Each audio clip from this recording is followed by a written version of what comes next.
Fallout 5 isn't coming anytime soon, even in the year of our Lord 2024, which at the very least means that ardent fans of the franchise, such as myself, have quite a lot of time to speculate and predict what they think the next entry in the Fallout series is going to look like. This video is not a prediction video, maybe I'll do one later, but this is just a list of things that I want to see in Fallout 5.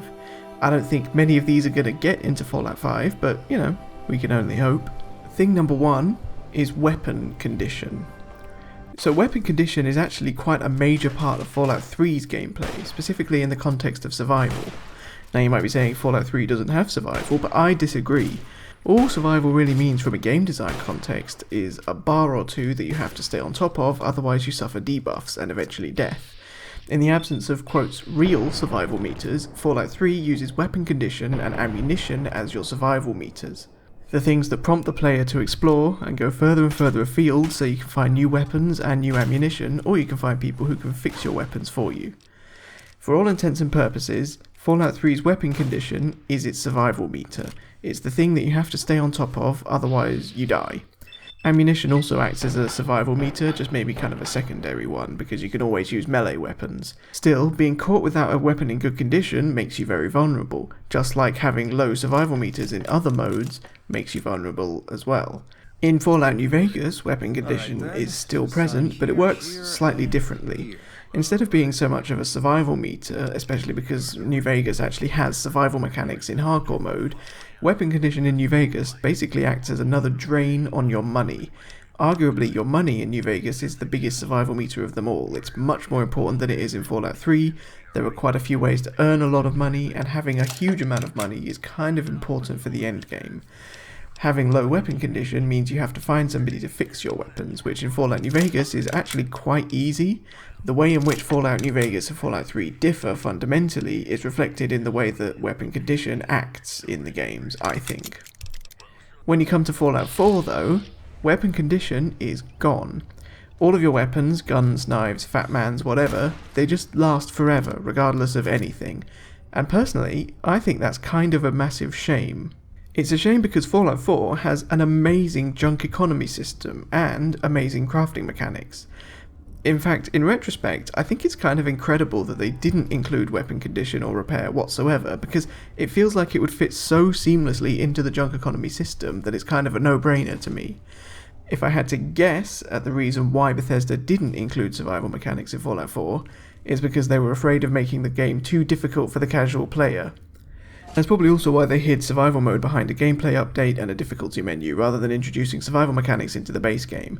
They were too afraid of making it too difficult. Now, if I were in charge of Fallout 5, which is unlikely but not impossible at this point, I would simply reintroduce the junk economy and the crafting system for Fallout 4, since they're amazing, and I would introduce weapon condition to work with it. If we assume that the base game of Fallout 5 doesn't have survival mechanics like Fallout 4, then weapon condition serves as a reason to invest in junk carrying, crafting tables at your settlements, visiting big settlements on your journeys, either player-owned or NPC ones frequently, and scavenging weapons from fights and ruins. To me, adding weapon condition to the Fallout 4 system would make the game more immersive, more realistic, and basically better in almost every way. It would make settlements more useful in the same way that traditional survival meters do, and obviously I talked about that at length in my survival mode video fairly recently, and just generally feels like it would be a positive change for the series. Now, I would of course be remiss if I didn't mention the fact that Fallout 76 does have weapon condition and survival meters, but as I kind of mentioned in my Fallout 76 video, and my Fallout 4 video I don't know, I'm not such a big fan of the way Fallout 76 handles those systems.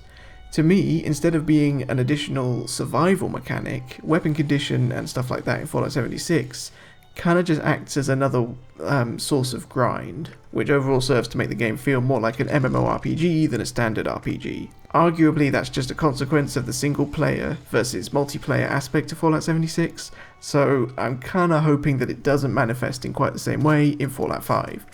But again, who knows what's actually going to happen, this is just me speculating. Thing number 2. Craftable ammunition and other ammo types.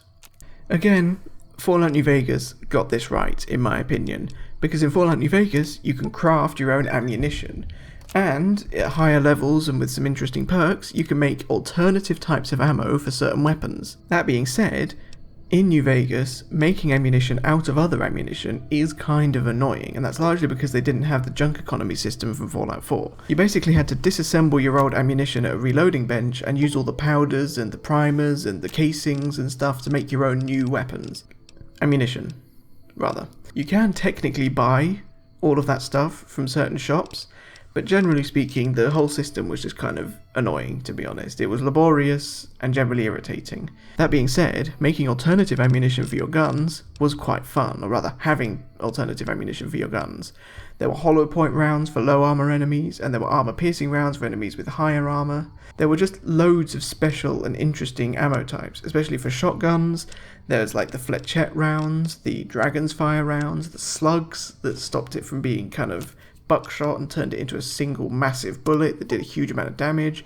There were different types of mini nukes for the mini nuke launchers, different types of missiles. There were explosive 50 cal rounds. Just you can have so much fun in Fallout New Vegas at the higher levels with interesting different ammo types. And when it comes to crafting ammo, I have to confess that I quite like Fallout 76's system here. Admittedly, there's only one special type, which is Ultrasight, which you can craft for every ammo type, and it's only useful against the Scorched, which is kind of boring. But crafting the ammo in 76 works well with the junk economy system, my beloved, and generally I just think it's how it should be if it was in Fallout 4. In Fallout 4 you can craft ammo, but you need to use this weird, manufacturing DLC and build basically a conveyor belt construction line, which kind of fits with the whole settlement building thing, but you can only make certain types of ammo, and they cost quite a lot of resources, and you have to manually load everything into the machines to make it work. Basically, it sucks. It's really boring and I don't like it. So in my version of Fallout 5, we're going to blend Fallout New Vegas and Fallout 76's ammo crafting systems together. We're going to use the junk system. I love the junk system so much, I'm going to assume it's in Fallout 5 at this point, to be honest, to craft the ammo, and then we're going to have higher level interesting ammo gated behind perks like Gun Nut, Science, or Demo Expert maybe. Ammo can be crafted using the junk, as I've already said. You can have like a reloading bench or a tinker bench or something, or maybe you can do it from a weapons workbench potentially. And of course at the higher levels we're going to give the player the option to build all the silly, goofy, ridiculous ammo from Fallout New Vegas. Tiny Top mini nukes, explosive 50 cal rounds, slug shotgun ammo, all the silly stuff that just makes the game fun and ridiculous to play, but would also be useful against some of the massively tanky enemies that you have in Fallout 4, like, ancient super mutant behemoths or alpha deathclaws. Maybe you could combine the ammo crafting with survival mode. Ammo has weight in survival mode, so potentially you could make some lightweight ammo that doesn't do quite as much damage, so you can take more of it with you. You could also have it affect the weapon condition like it does in New Vegas. Some ammo does way more damage in New Vegas, but it massively takes the condition of your weapon down. We might as well have that in my ideal Fallout 5. In fact, I think pairing this with weapon condition would stop the game being too easy. To be honest, Fallout New Vegas can get a bit too easy at the higher levels, and also, I did specifically say that the scarcity of ammo was kind of a good thing in Fallout 3, but when you have the survival mechanics and weapon condition in Fallout 5, as I'm saying it is, I think it'll still be quite difficult, but fun.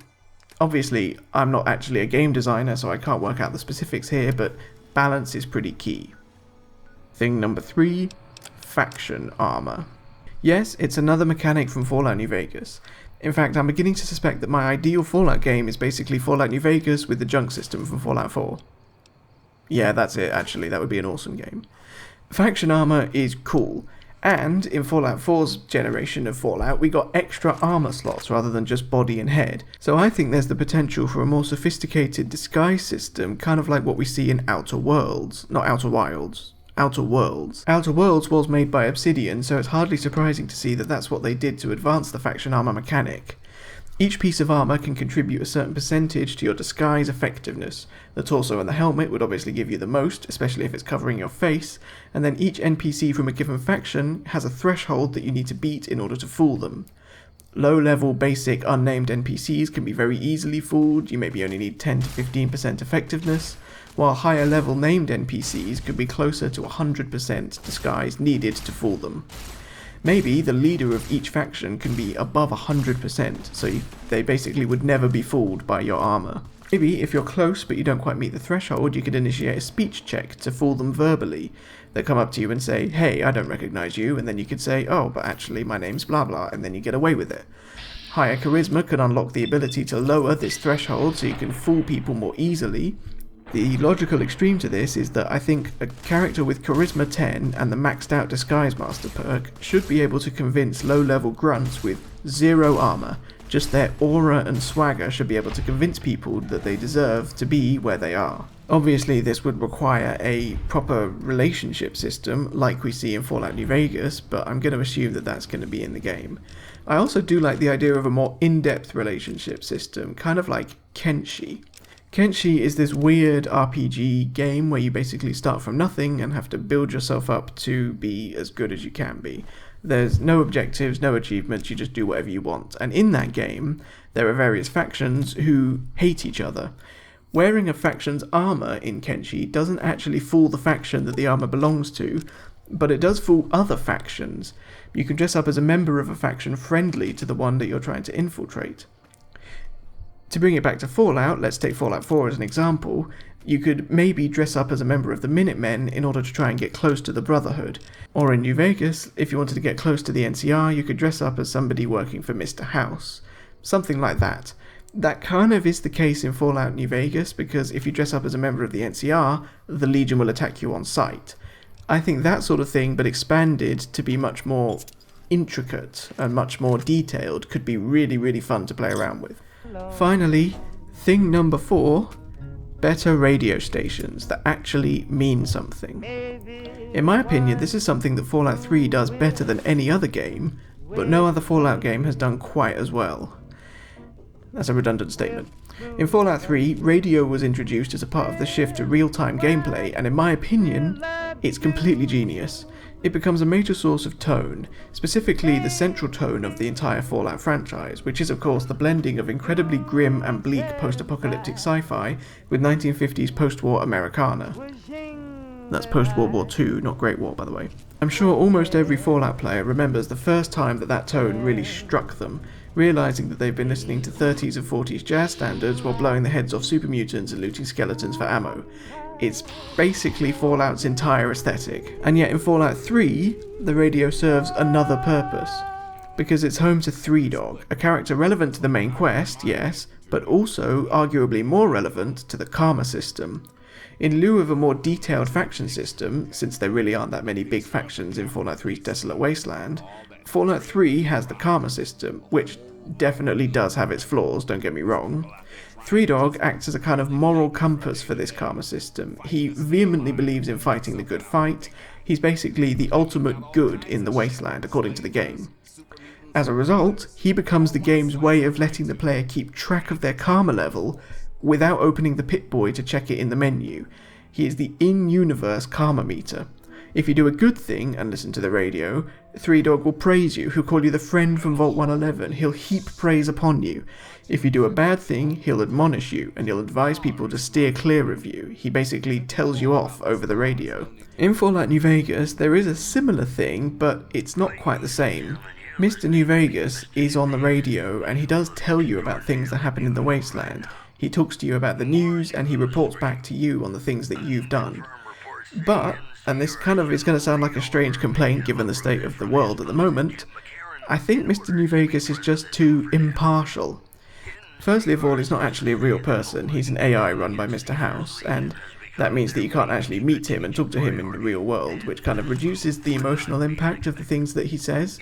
One of the reasons that you kind of want to care about what Three Dog thinks of you is that you specifically need him to help you find your dad. You talk to him and you help him and you become kind of friends. Mr. New Vegas, meanwhile, rarely makes specific mention of you specifically and basically just tells you what happens as it happens. He reports everything as an independent news source should do, he just states the facts, but I think there could be something more there. I think it would be really cool if in Fallout 5, every faction has their own radio station, and every radio station has its own host. Every quest or event that occurs in the game has an impact on each faction differently, so the response would be different from each host depending on whether it benefits their faction or not.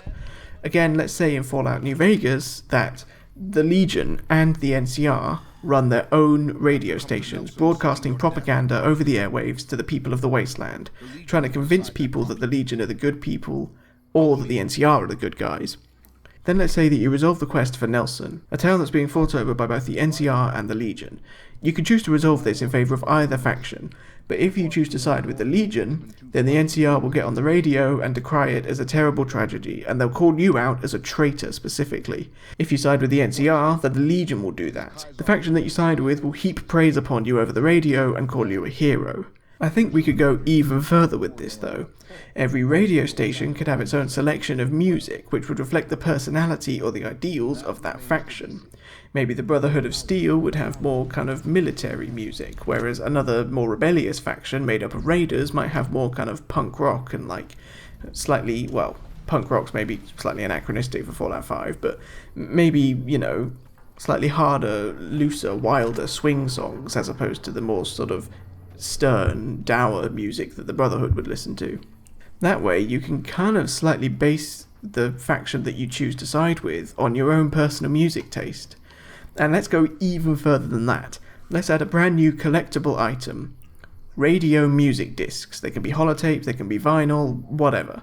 You collect these in old pre-war ruins, maybe you go to a record store, maybe you go to an abandoned radio station or something like that, or maybe just somebody's house.